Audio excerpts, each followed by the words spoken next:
We are really excited to be here. So thank you for listening and watching. My name is Femke Cornelissen. I am a Microsoft MVP. We are here at the MVP Summit. I'm Chief Agentic Work at Wortel. And who are you? Yeah, my name is Nathalie Femke. I'm a Power Platform consultant now working at Wortel.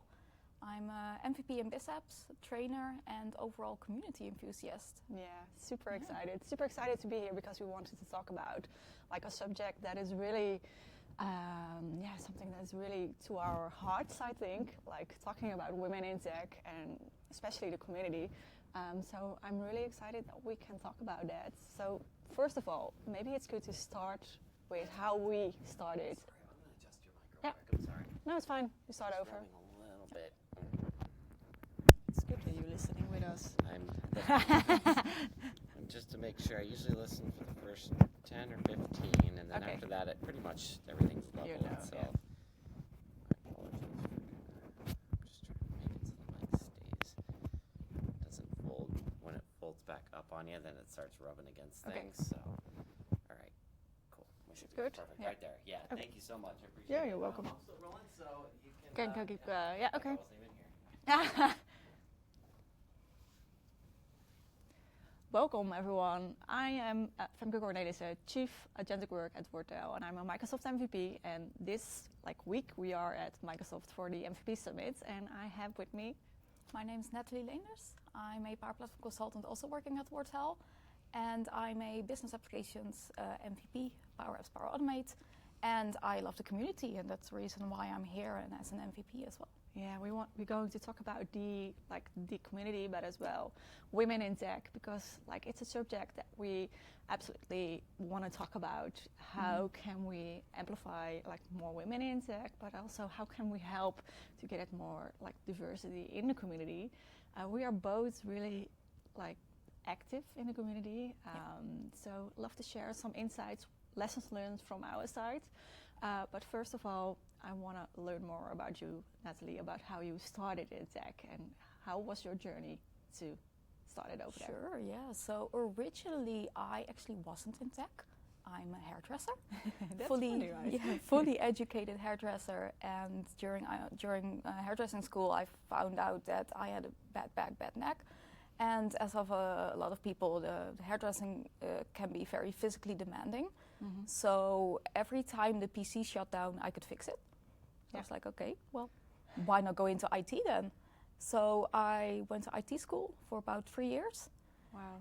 And I was the only girl. There was one other girl, but she dropped out. How many years ago was that? Let me think. I'm getting old. I think that's now 17 years ago. Wow. Amazing. Yep. In that time, I can imagine there was no other women. Oh, I went from a full-on all-women school with 2 guys to an all-guy school with maybe 1 or 2 girls. Yeah. And I did that for 3 years. My my internship manager back then didn't believe I would stay in IT, maybe because of prejudice, because I'm female. Yeah. And so when he got the call as a recommendation, how I am as a person, he was really surprised, but thankfully gave a positive recommendation. And I ended up at my very first job as a contractor at a company that would hire me out to different companies. Wow. Yeah. And I started out actually not with Power Platform, not with community, but I started out in change management. It's way different. Way different than what you're doing now, because you are focusing now on the Power Platform side. It's very different. But it's good to have as well, I think, all the knowledge around change management, because it's having that in your consultant life, bringing that back to the customers as well. It's really important.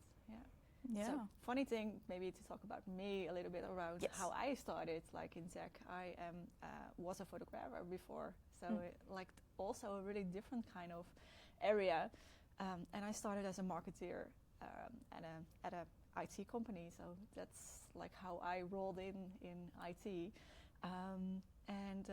it's funny that for me it was that I started in IT, not knowing what it was, but actually all the new things that happening every week or every day in new technology, I think that's the one that's keep me in tech because I completely can learn like every day new kind of things. You need to love it. I really like it, but that's the thing that I love the most about like tech. Oh, same for me. It's every day is different. Every day you get to learn something new. You get to experience an area you haven't seen before. Maybe something new is coming out, something exciting. I mean, I've now been in IT for, I think, 17 years or something, but it's every single day is different. It is. And funny thing is, like, I started as a marketeer, and then I had so many opportunities to learn in different kind of roles. So I did as well Power BI stuff. I did Power BI as well. And change management, same as you. From SharePoint consultant. I also did SharePoint. So it's funny like how things are going, and every time new things popping up, like it's not new, but you get the opportunity in a company to say, okay, this is where we're going to focusing on. And I think now it's the same with AI, right? Like we all learning a lot around AI and the new technology that is in all different kind of areas, and it's going fast. So it's really amazing to be in this space. And as well, we are both an MVP, so it's fun to be involved with Microsoft and give as well feedback. Maybe it's good to talk a little bit about the MVP Summit and how it's to be like an MVP. How is that for you? Because I know so for you it's lots of love around being an MVP. I know that. Yeah, so originally I went to a Power Platform Community Conference, the very first one in Orlando, Florida. I didn't know what being an MVP was. I only knew a few MVPs online. I knew Microsoft people, but I got to that conference and they were real people.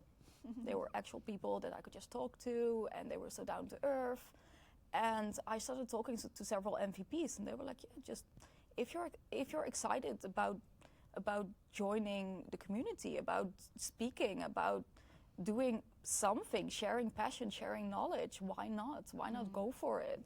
And I was in a session by another MVP, Louise Fries, and she just looked amazing, like this pink lookalike person, and she looked awesome, and she was wearing really high heels. And I was like, well, if she can do this, then maybe I could do it, because I never thought that I would be a person that could go out there and be active and put content out there, because who am I? I'm just a regular person. I just work in Power Platform, but I'm not somebody special.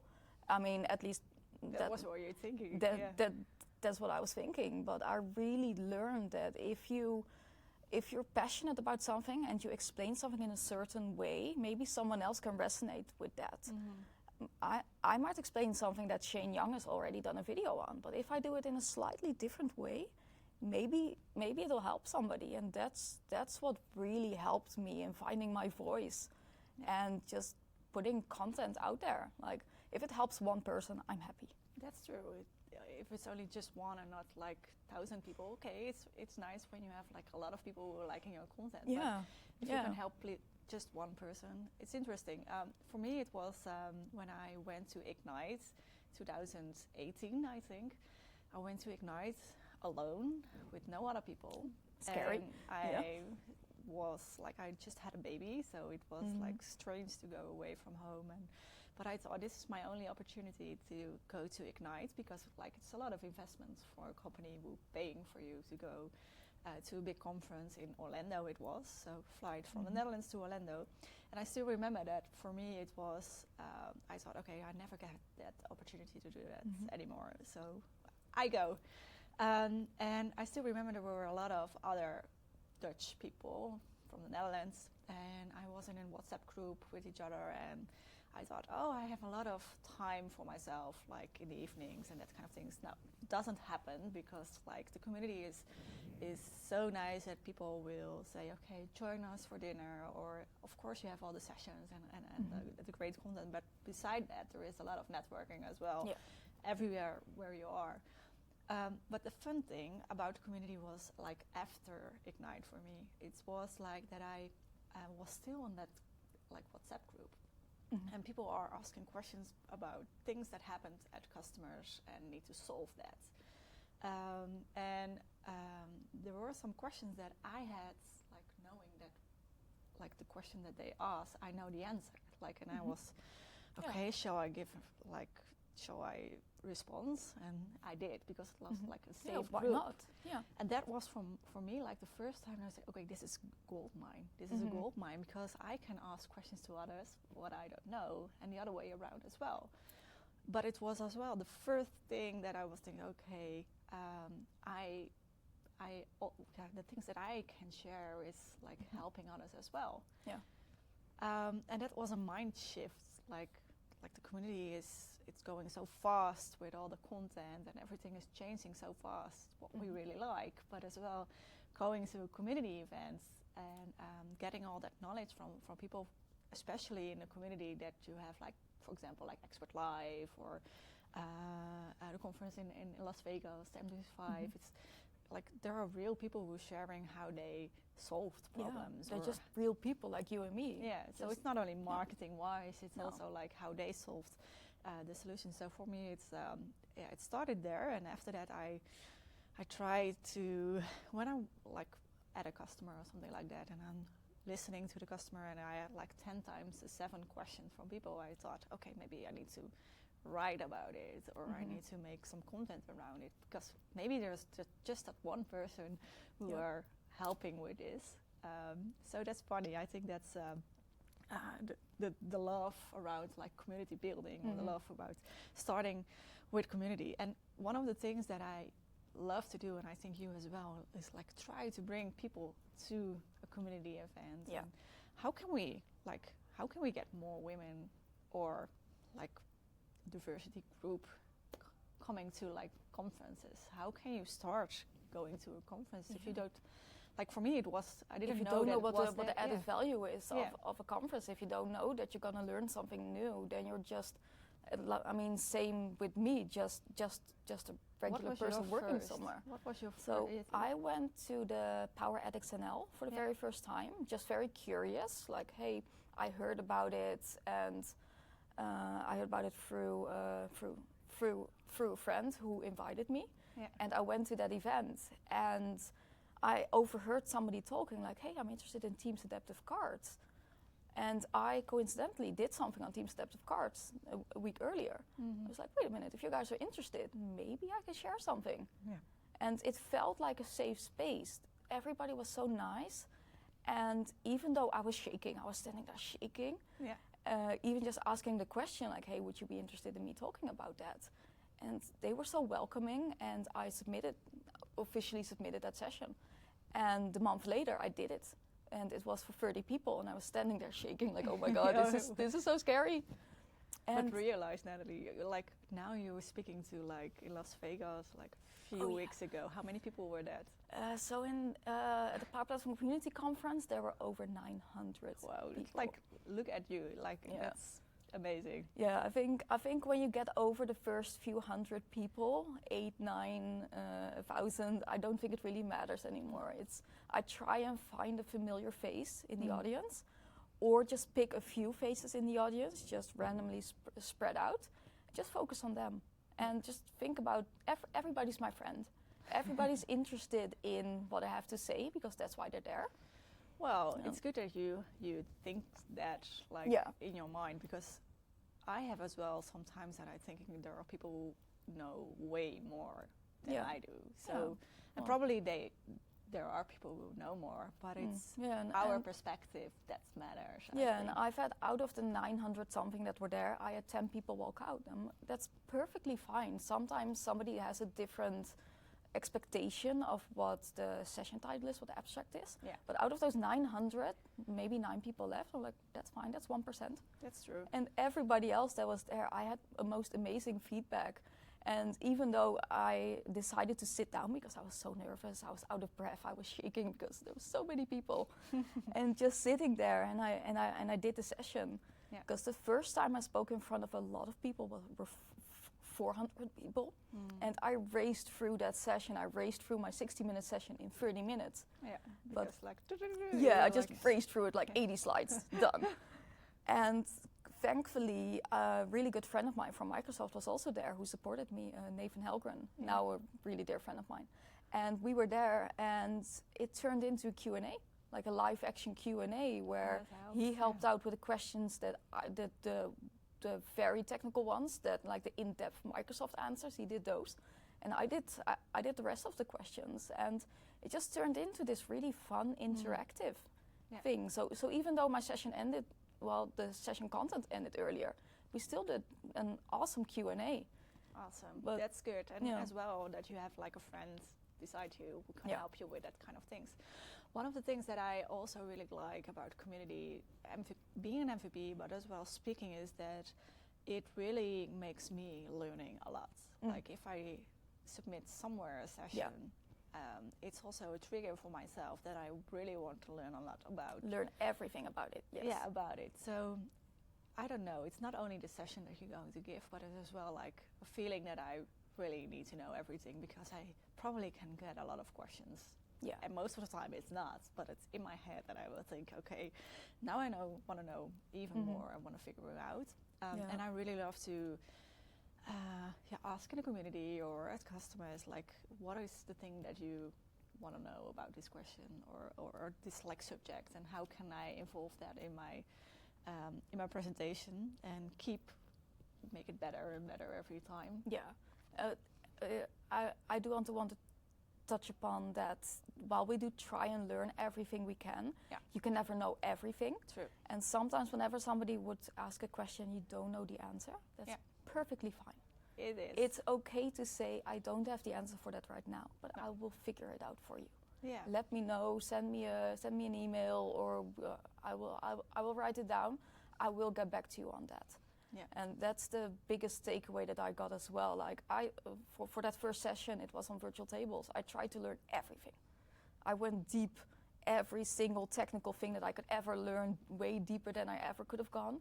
But even then, there were questions that I didn't know the answer to. And it was okay to admit that that other person that was there, Nathan, he could answer that. And it was okay to admit that even though I'm doing the session, it's okay not to know everything. Yeah.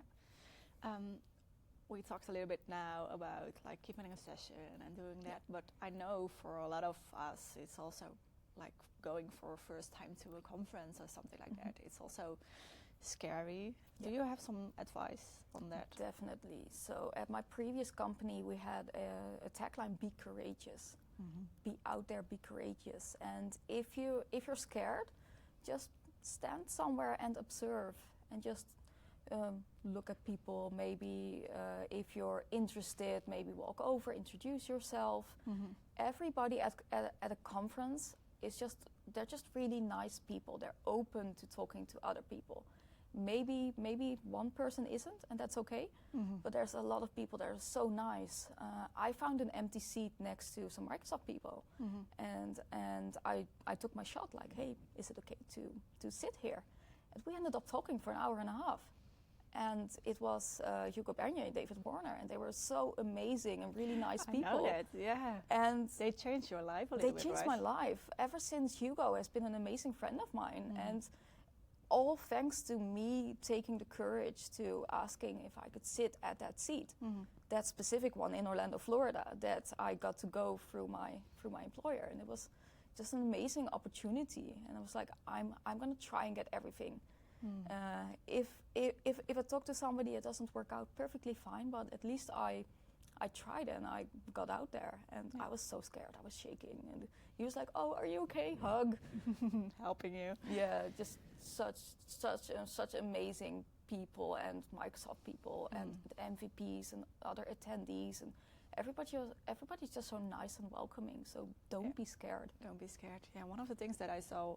I was at Expert Live Denmark a few weeks ago, and there were some women like from all over the world who are in our like Rockstar community. So I'm the founder of the Rockstar community.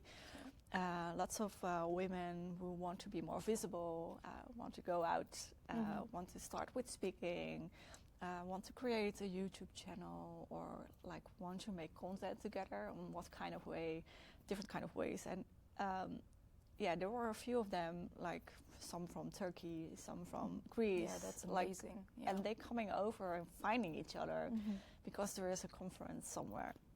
And I think that's as well the spirit, like finding a community where you feel to be heard, feeling yourself. And I think that's as well one of the things that we see a lot is how can we still be ourselves, like in a world that is most of the time like more men than women, right? Yeah. And I think when you can be yourself totally 100% and acting how you can be, it's your straight to be like 100% yourself. It's the same as you say with Louisa, who were doing their presentation. She is herself, like in all kind of ways that she is.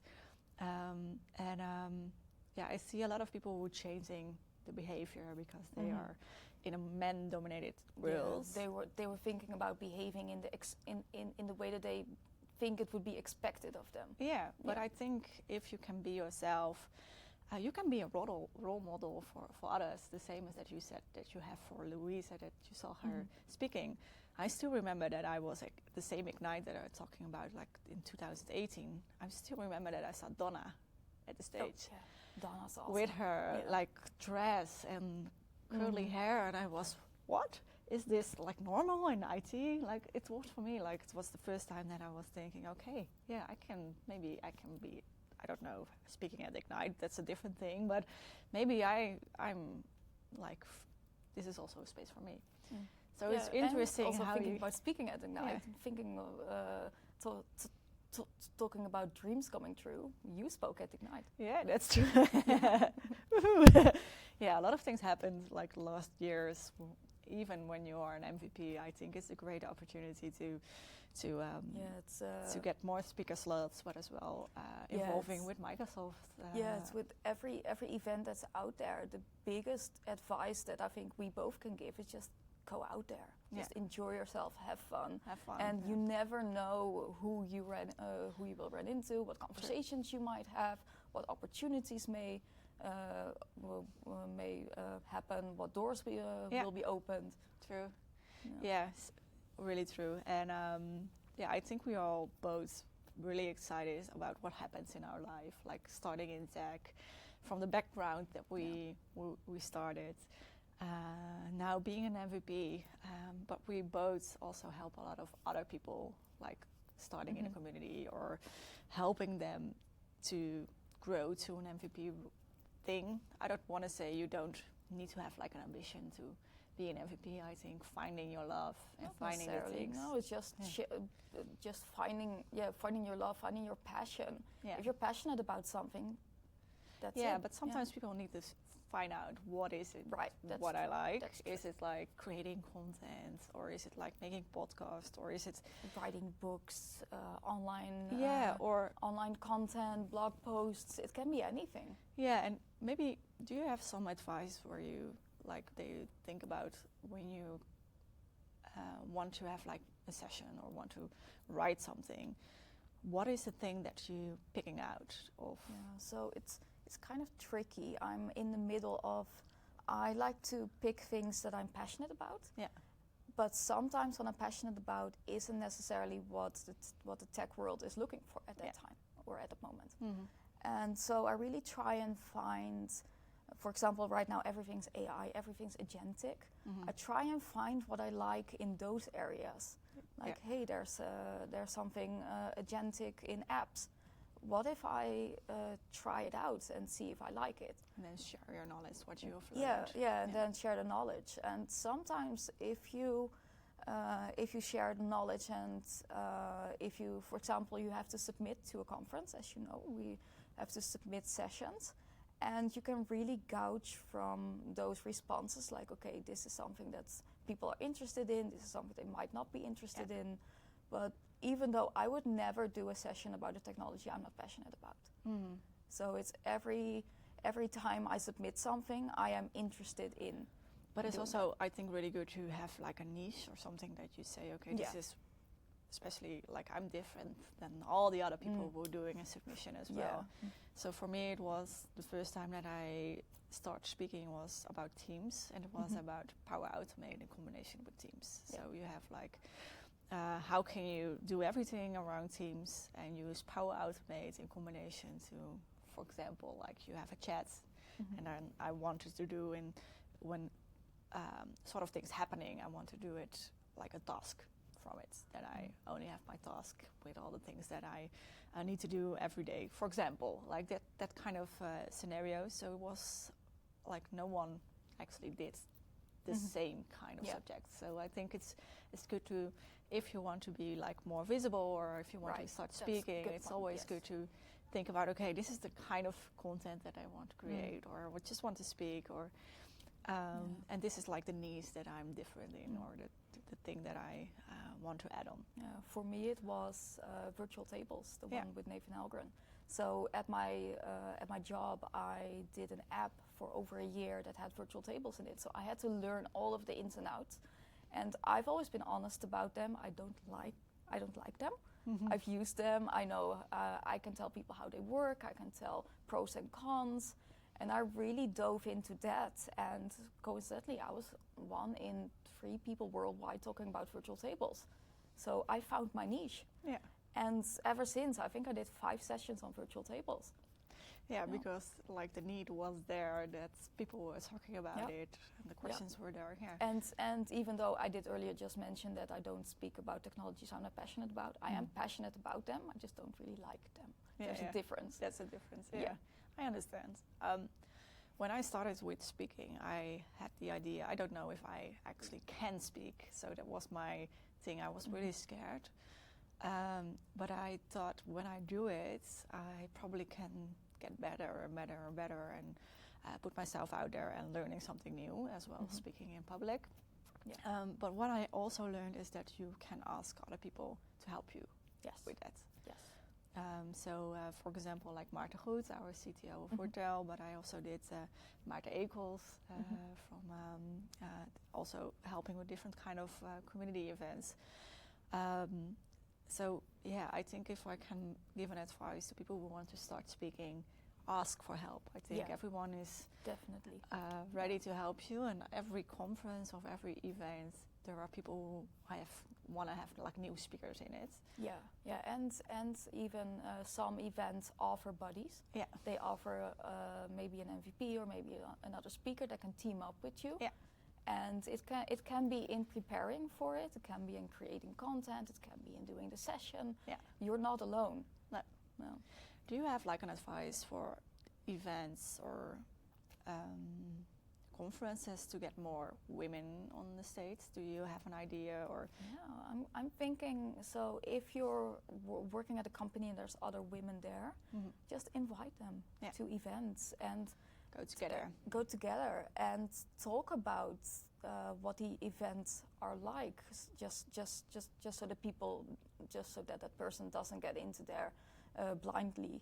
Yeah. But it's sometimes events can sound really scary, and conferences are really scary, and there are all these tech people. What would I do there? Yeah.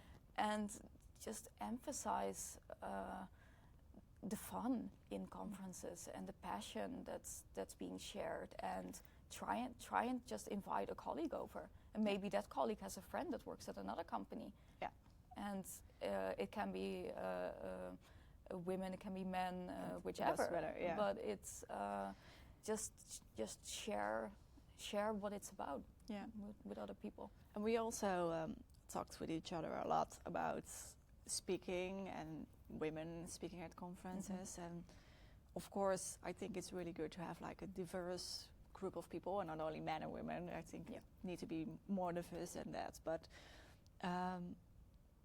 like we talked about, like we don't want to speak at a conference only because we have the label being a woman, right? Woman. Yes. It's kind of a double-edged sword. Yeah. It's I would love to see more women at conferences. But I wouldn't want to get picked myself just because I'm a woman, just because I have maybe a session that was submitted. But it's still a thing with a lot of events that there's a lot of men, and maybe if you see an event like that, I know that you have reached out to event organizers. I've done that as well. Like, hey, would you be interested in seeing how can we help?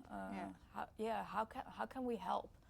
And there's a lot of ways to submit sessions where you get asked to do something. Yeah. And sometimes organizers aren't aware that somebody has a specific skill set or has a specific niche and to speak about.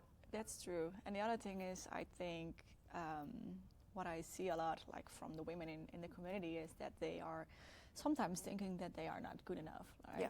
So there is like different kind of way how we act, like we don't think we have all the boxes sometimes. Yeah. It's a different way of thinking. So it's good to when you have like a conference, we said, okay, I'm going to reach out to a few people and ask them if they want to submit a session, because like if you wait before you get asked, it's probably never going to happen, or maybe it is, but the chances is way smaller than you submit by yourself. Yeah. But submitting a session is already like scary. It's very scary. Yeah. And the other thing is, it's not only with the submission, but I think as well with people who are want to be an MVP and you need to be like getting nominated to be an MVP. That needs to be someone from Microsoft, or it needs to be an MVP already, who are and can say, okay, I want to nominate you, and then you have 90 days to put all your contributions in it, and then sometimes people ask me, can you please read what I want to do in my contributions? You really have to sell yourself, and True. I think a lot of ladies we're modest. We're not like shouting from the roof, we did this. No. But sometimes it is important to emphasize the impact that you have brought. Because I know that you're an amazing leader with Dutch Women in Tech, with Rockstar Women, and it's all you could put that in a sentence, like I'm a community leader of this and that. I myself am a community leader of the Low-Code ladies, and I could put that sentence there. Yeah, but you also can say I'm helping with this. Or we could say we are hosting events, we have online community, we are actively encouraging others. We have an impact of this and this person per event, and it's a different way of talking about what you're doing. It's not like us talking about it. It's more what is the actual impact that we have on others. Yeah, and I see a difference between different kind of women, but I also see a difference in what kind of culture they live in, like different. Well. Yeah. So when I have people from America, and they say, can you look at my submission, then you see like way bigger than, for example, like in the Netherlands, they're like more or maybe observing, or maybe people from China who are very modest, and it's interesting. Very different. It's interesting to see that, and it's nice to give some feedback. But most of the time, my feedback is, you're already there. Put yourself there, because you are already there, and that's a fun thing to see. Yeah, and it's something, if somebody's thinking about, okay, is this enough? How am I phrasing this? Maybe just put it factual. Mm-hmm. Like if it's difficult to say what impact you have, try and think about it. Okay, I've organized an event with this and this amount of attendees, rather than we had a broad attendance at the conference, or at the event. So maybe that will help if you just speak about a bit similar to how you would do SMART goals within a company. Speak in facts. That will help. And what is the nicest place that you've ever been, because you're a speaker now? Well, as a speaker, I would say the Power Platform Community Conference in Vegas. Mm-hmm. That's big, right? I think it's the biggest one globally. It's everything Power Platform. It's everything Power BI, Power Apps, Power Pages, Power Automate, Copilot Studio, everything. Mm-hmm. But I would say the conference in Prague, the Power Conference, is also a really nice event. It's a lot smaller. It's not like the 8,000 people in Vegas. No.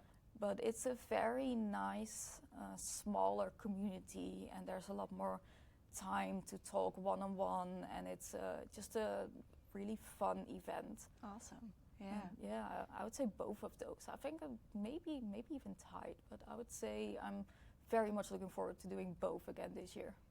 Great. And what is the thing that is the next thing for you that you want to do? Like you said, going to this kind of conferences, but is there more that you say, I'm working on something, or I am actually working on something. I know you a little bit, so probably yes, you're working on something. By the time this video gets published, I will have worked on another video, because I often get asked, because I got quite a lot of Microsoft certificates. Yeah. I often get asked like, hey, I'm interested in doing the exams. Can you recommend where to start? Mm-hmm. So you have the official Microsoft learning, the paths, the posters, of course.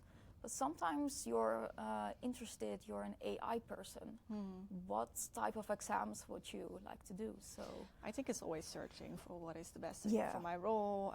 Different, like it's always changing. But you are like fabulous in all your certification. You are really good in it. I think I did 8 since December or something. Wow. I was on a roll.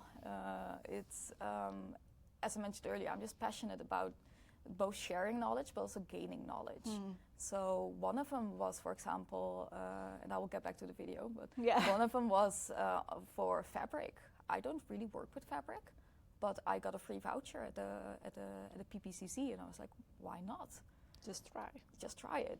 And so getting back to what I'm working on, I'm actually doing a video in a different studio, this location, in 2 days, with a very good friend of mine, Keith Everton. Mm-hmm. We're going to be doing a video on how to get started with Microsoft exams. Yeah. Awesome. I think a lot of people can learn from that. I just want to say, like, thank you for all the sharing knowledge around, like, starting in a community, creating content. Yeah, I mean, it's mostly also because of you. So we met at an event. You were doing a Dutch Women in Tech session. True. Yeah. And I was sitting there front row, just so excited. and I remember sharing something about that. I submitted something somewhere over to you, and you were so encouraging about it, and it really helped me in finding my being comfortable in sharing knowledge and being myself. Awesome. And just being out there. Yeah, and then afterwards we just got talking, and you're the reason why I'm working at Wortel now. Yeah. Yay. But that's what I want to put out there as well. If you see somebody in the community, maybe somebody sitting in a corner, just go over them and say hi. Yeah, true. And I think for every, like you are mentioned now, Wortel, and I think it's good to think about that as well. Like when you are like a company supporting like community events and all that kind of things, it's really important because of that we have like the talent as you in house and lots of other people who are joining your company as well. If you support the community, and yes, it's a lot of time and a lot of effort, but it's also a lot of time and effort from the people. It's so rewarding, and it's being able to see other people get excited about something. That's amazing. And I think it's as well like getting your colleagues as well to events or sharing what you have learned. I think that's just having fun and sharing knowledge. I did a session with a colleague of ours at an event, and we just had so much fun. True. So thanks for sharing. I would say you all, thanks for watching, and good luck with your video in the upcoming days. And thank you so much for having me and doing this conversation together. Okay, see you later. Thank you so much. Bye. All right.